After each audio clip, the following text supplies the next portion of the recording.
Gabriel García Márquez y la Hacienda de la Soledad.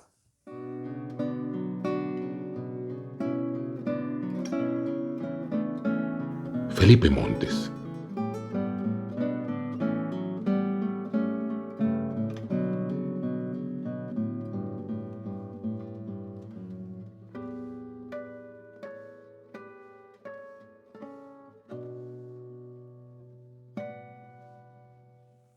Hola amantes de la literatura, de la lengua española, de la naturaleza, ¿cómo están?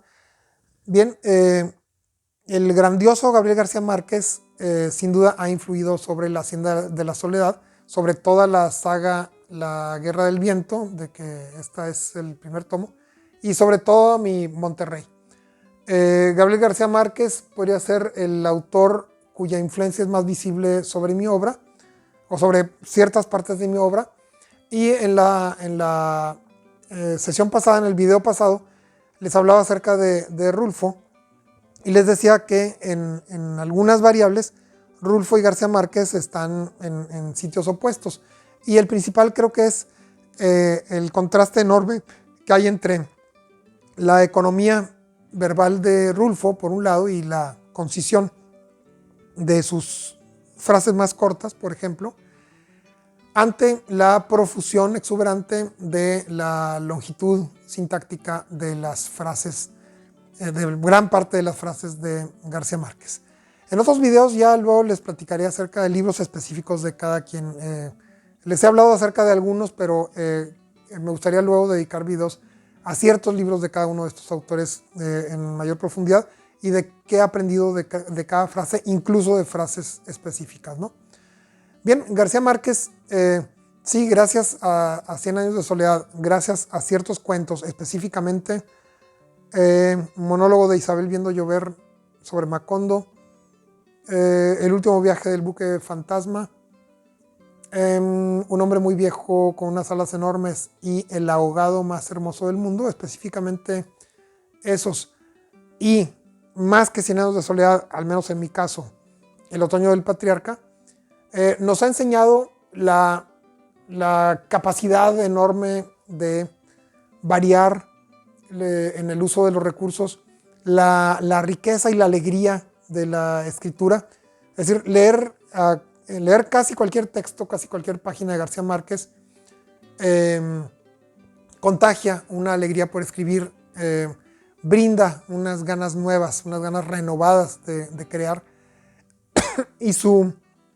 Y su mundo, que además también tiene que ver con el mundo de esta zona del planeta en la que yo vivo, aquí en Monterrey y sus alrededores, en Nuevo León, en el noreste de México, en el continente americano,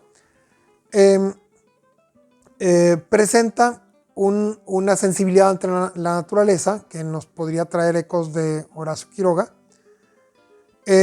distinta a la de Rulfo, quien más bien se mueve en el predesierto mexicano, si acaso en la pradera, y cuando hay montañas, son montañas que me recuerdan a algunas recién incendiadas aquí en Nuevo León.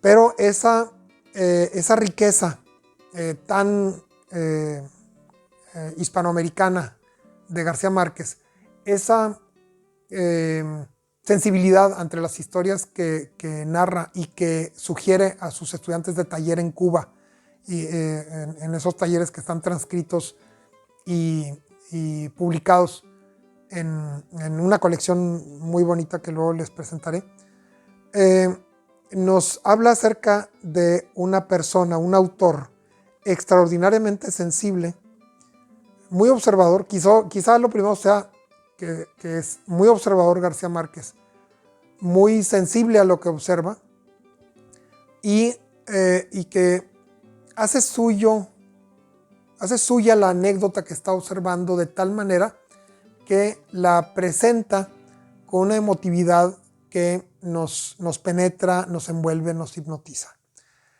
Entre los aprendizajes principales que he asimilado de García Márquez para la composición de La Hacienda de la Soledad se encuentran la profusión verbal, es decir, traer palabras de diferentes campos semánticos que ahora se convierten en mi campo semántico, o las incorporo momentáneamente a mi campo semántico y el campo de mis libros.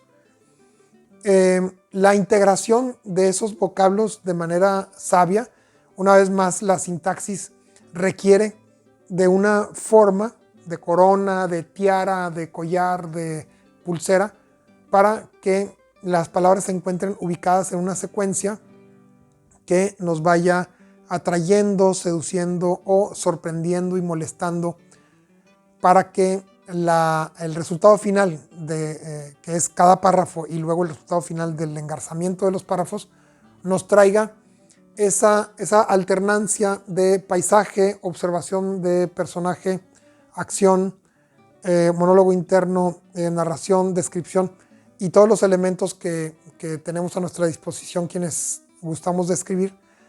Y en este contexto, la sensibilidad de García Márquez ante el descubrimiento de anécdotas es muy valioso. La forma en que él tiene de lanzar de una sola tirada, así como se dice que Miguel Ángel hacía líneas rectas o círculos simplemente con su mano, la tirada que constituye o que compone la historia de El último viaje del buque fantasma es una maldición y es una bendición. Es una inconmensurable tarea de engarzar todo lo que ocurre ahí en un monólogo interno largo, que además es profunda y eficazmente narrativo, y que nos dirige hacia un final, en ese caso de un cuento, que no deja futuro posible. Es decir, es una especie de fin del mundo en que ya no tiene él más que decir, y lo único que resuena en nuestra mente es el eco de las palabras de García Márquez después de ese silencio. El final de La Hacienda de la Soledad, ya verán ustedes quién está solo en un cuarto en ese momento, está muy inspirado en esos finales de García Márquez, el del buque fantasma, en la contundencia del monólogo de Isabel, el final del Otoño del Patriarca, y quizá algunos finales de párrafo de El ahogado más hermoso del mundo y de Un hombre muy viejo con unas alas enormes. Y en ese intento, en esa tarea de crear un final que nos deje ese eco en el pecho, he aprendido mucho. Ya dirán ustedes si logro ese tipo de ecos o algún otro tipo de efecto, o no logré nada con el final de La Hacienda de la Soledad, pero en su momento ustedes podrán comparar al alumno que soy yo con el maestro, que es en este caso Gabriel García Márquez.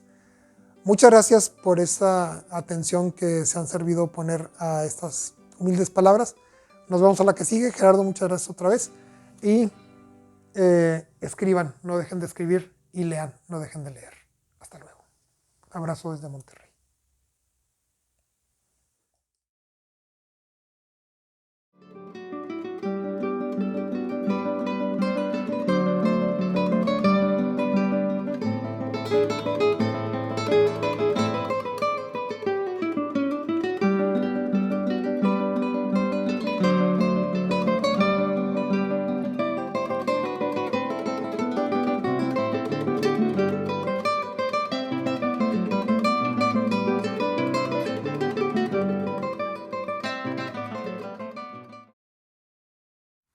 La Hacienda de la Soledad, una experiencia fantástica y fuerte para amantes del realismo mágico, está en Amazon.